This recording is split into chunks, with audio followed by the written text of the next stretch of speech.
What's up guys, it's Sinatra here. We're back with another football impact video for this one. We're going to talk about more than you can shake a stick at.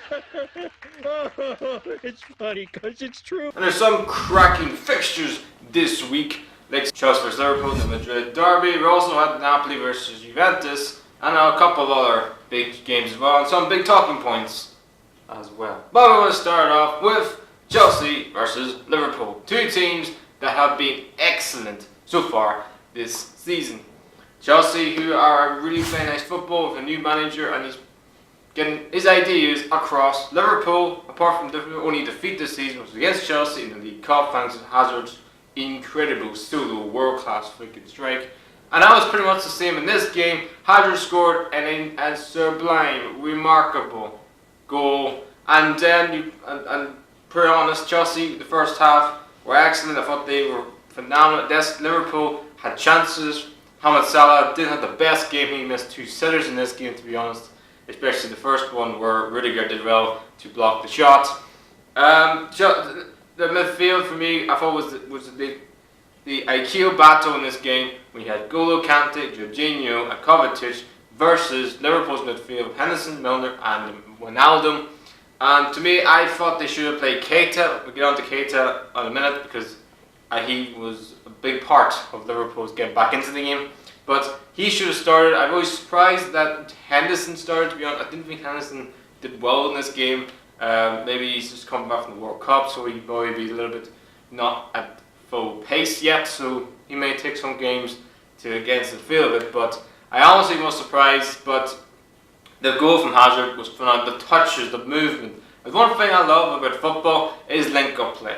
The midfield battle, the pass from Hazard into Kovacic. Kovacic passed to Jorginho. Jorginho is unbelievable through ball into Hazard, and Hazard does what Hazard always does, goes through goal, smashing in the net.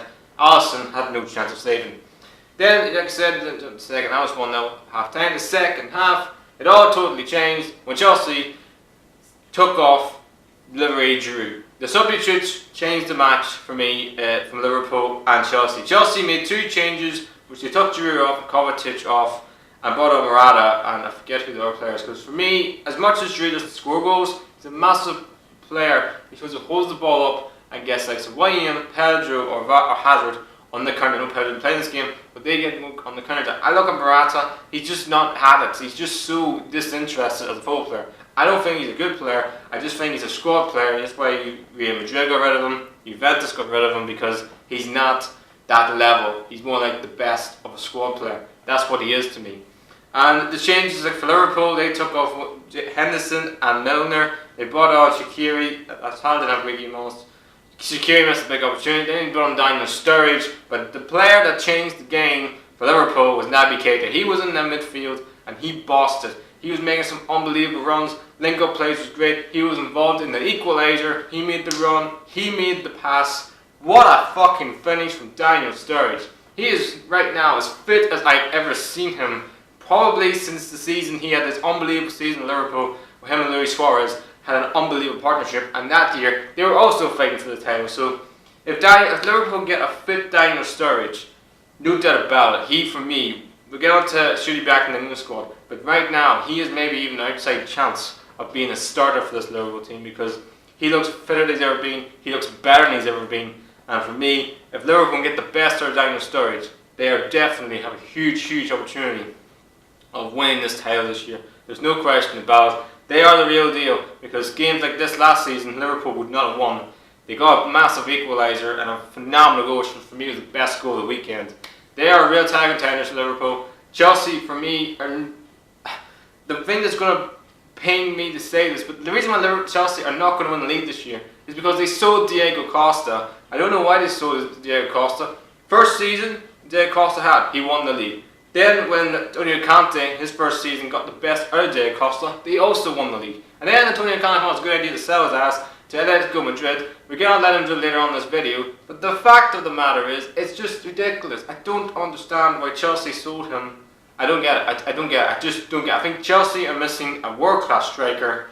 And that's the reason why they're not going to win the Premier League this season. And that's the reason why I think they will finish top 4, but no way they win the title until they bring in a top centre forward maybe in January transfer window, or maybe even the summer.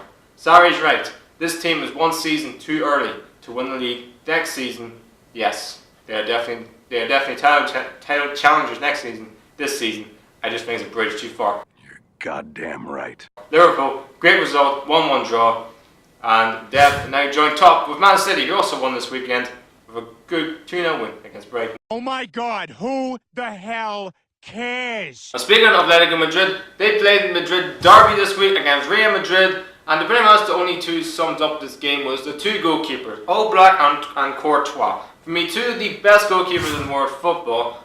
Some of the saves Oblak made in this game were sublime. Courtois made some top saves from Griezmann and Diego Costa, and on any other game, if it wasn't for Courtois and goal, Atletico Madrid could have won this game because Costa had some massive chances. It's just sensational goalkeeping from probably one of the best goalkeepers in world football. And you can totally see, I've always said, I like Navas, he's a very good goalkeeper, but if Real Madrid want to win La Liga again, they need a top goalkeeper that will save them 15 to 12 points a season. Courtois would do that for them.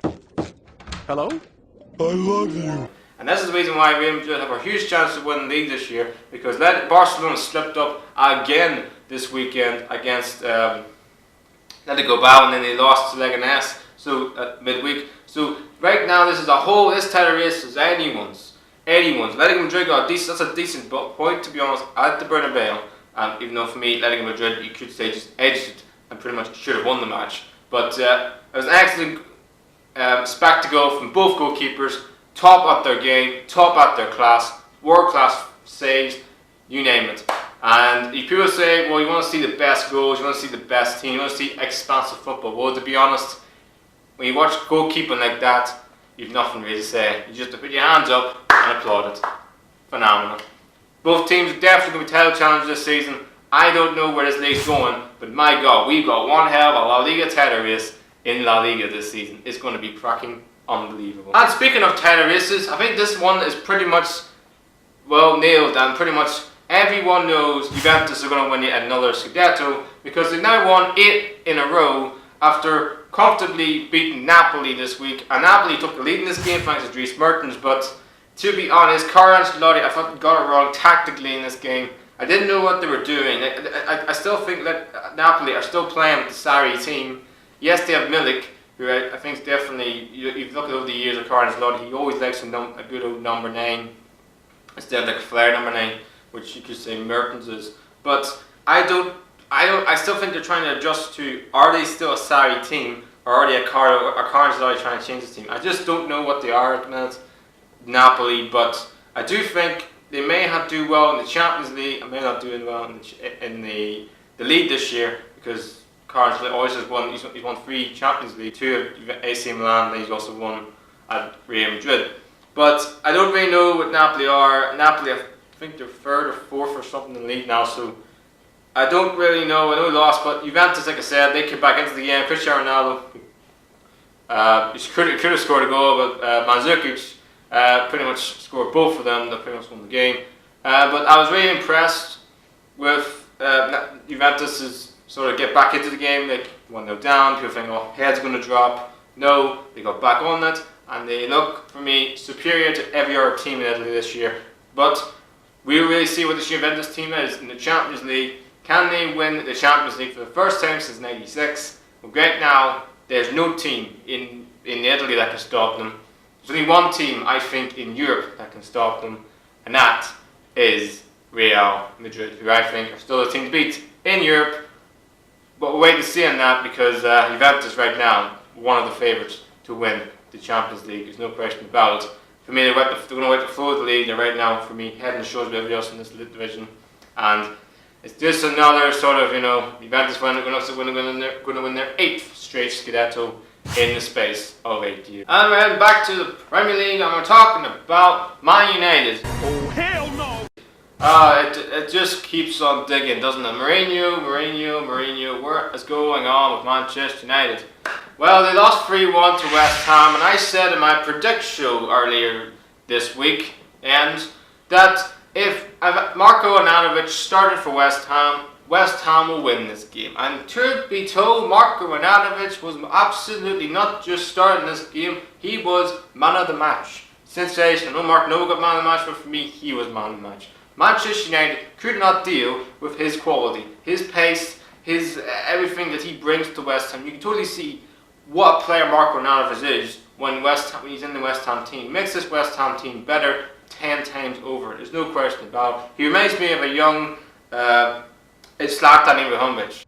You got a lot of problems.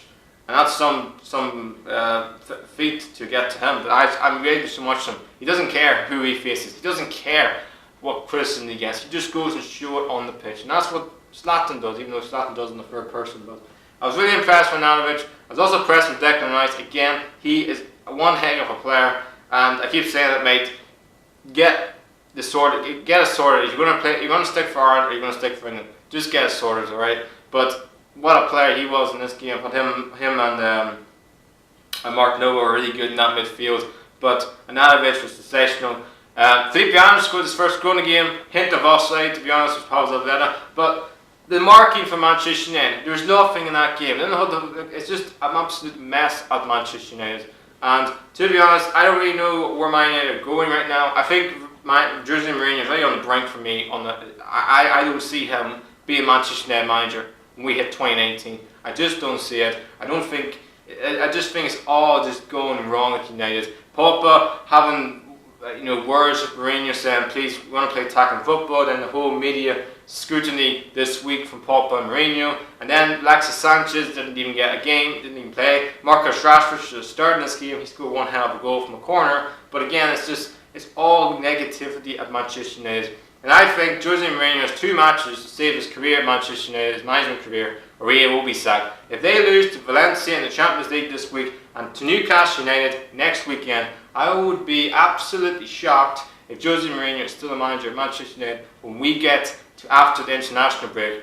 Because for me, I don't see him being the manager of Manchester United if they lose the next 2 games. I will be shocked if he's still there. As West Ham, they thoroughly deserve to win this game. By far the better team. Wiped the floor with them. And on a really good run of form now. That's 7 points from the last 3 games. A win against Everton, a win against Manchester United, and they drew against Chelsea. So they're starting to pick up form now. And they've got a nice sort of running now going. They've got a nice sort of run of games now, West Ham. So I think they will quickly find this season. I think Pellegrini, I wouldn't say he's the best manager, but he's definitely get the best of the players he's got.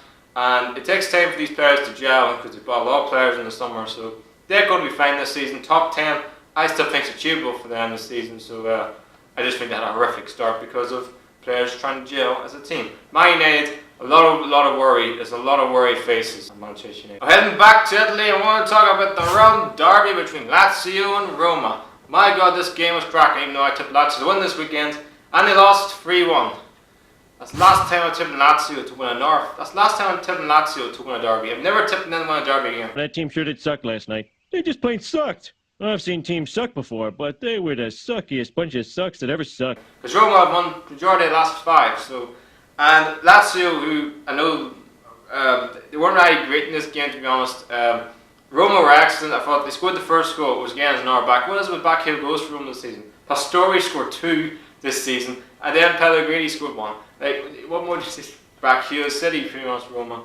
Then Immobile got a goal back for Lazio. It was a really good finish. But what a free kick from Kolarov. We all know he's got us in a locker. He scored 1 out of a free kick at the World Cup for Serbia. He did it again. Top fucking corner. You're right, saving those. And then the third one, which was a typical goal. But Roma, I thought, were excellent and looked like the Roma of old. They certainly understand their team. I really think that now the players that played in this game, I think it's the team to go forward because they're chopping and changing that midfield so many times. Now that midfield is sorted. And for me, maybe just like West Ham, maybe it just takes time for players to gel in the team. They'd massively missed Nangolan, and so they need to sort of alter their team a bit to get the best of what it is. And I really like this Roma as it is now. I know they had a horrific start, but this win sort of gives me confidence going into the next games. Lazio, that's a big dent to them because they started well, but the games they've lost this season, Lazio, AC Milan, Juventus, and now Roma, they're 3 teams that are going to be fighting for the Champions League places, and they've lost this season. That's the reason why Lazio will, for me, struggle to get top 4 again this season if they do get top 4, they need to need to get their act together. If you want to fight, you want to get Champions League place, you have to beat these teams that are fighting for top 4, that are maybe getting points, make a draw. And I don't see that with Lazio. I just think 5th, 6th is going to be where they're going to be this year, because they just struggle against the top, so-called top teams in it. I'm heading to Germany, where we're talking about Borussia Dortmund against Bayer Leverkusen. And Bayer Leverkusen go into this game with a bit of run of form. They won back-to-back games. They could have made it 3 wins in the trot. Didn't really happen. It was a very ill-tempered, tight game, to be honest. Bayer Leverkusen took the lead in this game. It was a really good goal. Dortmund got a goal back. Then Leverkusen scored again. And then Marco Reus scored. And then the substitute, Pablo Ascalar, scored 2 absolutely really good goals, especially this first goal. Really nice run of play, really great cross in the box, and he snaps it in. And then Bayer Leverkusen in the final minutes, trying to get an equaliser from a corner. I don't know what the goalkeeper was doing for Leverkusen. He's in no man's land. And Ascalar just had to tap the ball in the net, 4-2. Dortmund are top of the league. We said that at the start of the season. And this is a really, like I said, a young team that are going to fight and got a lot of real quality and the right age now. So I really like this Dortmund team. And I think they are real title times. I really do think we have a title race in Bundesliga this season.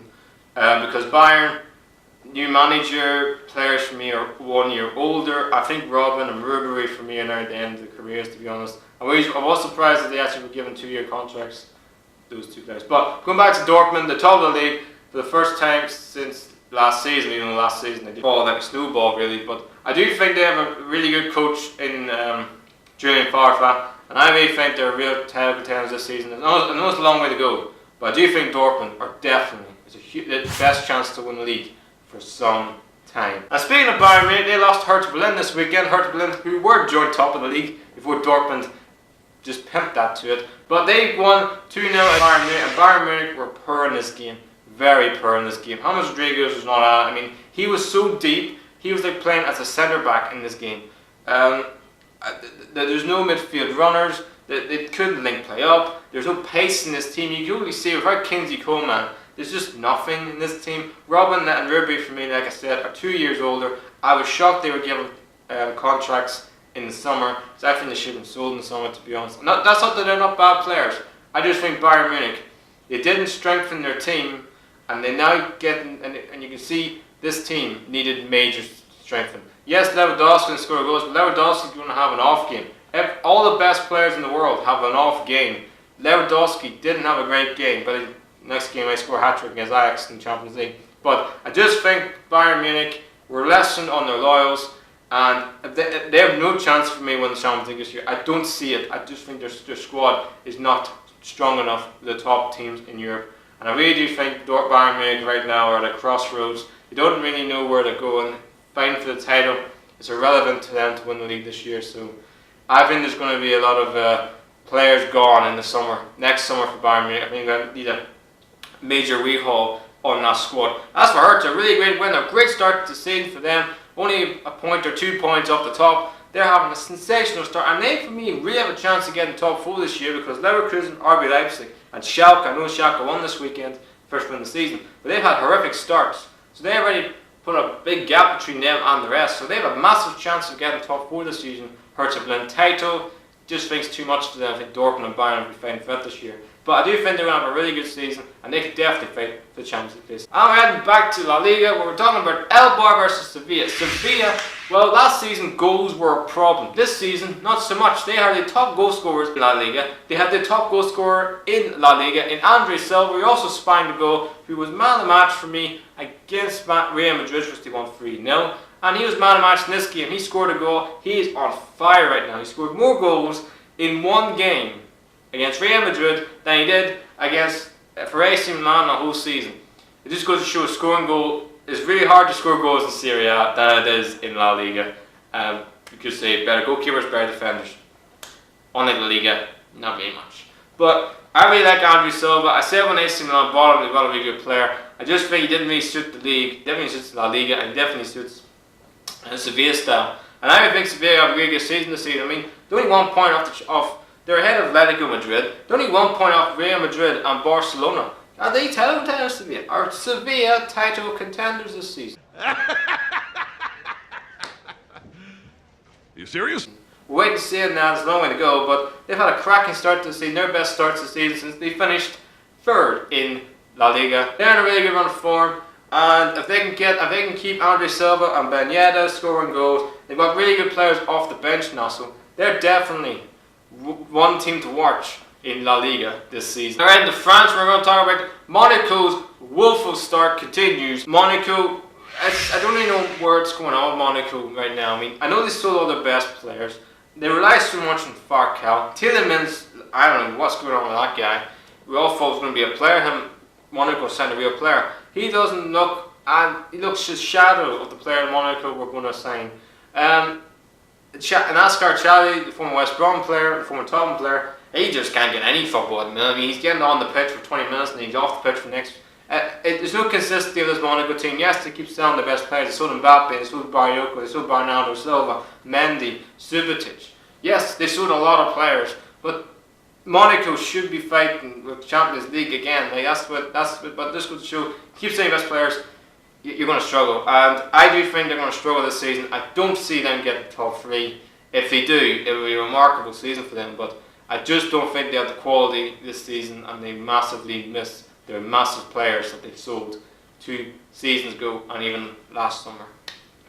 As with Cincinnati, a great start to the season for them. Rabah Kazri scored 2 bang goals, especially the second goal was a fucking sick finish. But they're really on form. They've got a new manager this season, new players, new ideas, and they look me to get Champions League football. It's up in the air, we're a long way to go, but it's a nice start to the season for them. And the other last game was Montpellier 3-0 win against Nîmes. They were on a really good start. They kept their best players last season, where they had a really good season last season. I think they finished 10th or something, but they ended the season badly. But they could have finished top 7 last season. This season, I expect them to finish top 7. But as for Nîmes, new football club, yeah, it's going to be a long season for you guys. But I still don't know. It's going to be a long season for you guys. If you stay up this season, that's an achievement. Montpellier, a third. Lille, I'm going to give a shout out to them after their 3-0 win against Marseille this weekend, and they're at the second league, their best start to the season since they won Liga, with Eden Hazard in the team, and Kawhi, and Debussy, and many other great players they had. Marseille, a lot of work to do. They're not getting Champions League football for me, they're miserable. Then we move on to the later moment, and we're going to talk about this Everton fan who has Down road syndrome. He's 23 years old, but he got to meet his heroes in the flesh, and this, it's a really nice touch from Everton. I thought it was a really nice touch for them to meet, to do what they do for the community and what the Premier League do for the community. So guys, down the football impact for this episode. Don't forget to subscribe, and you know what you need to do. Smash the like button, and click the notification bell. All that BS mumbo jumbo you need to do. Anyway, please like, subscribe, the natural.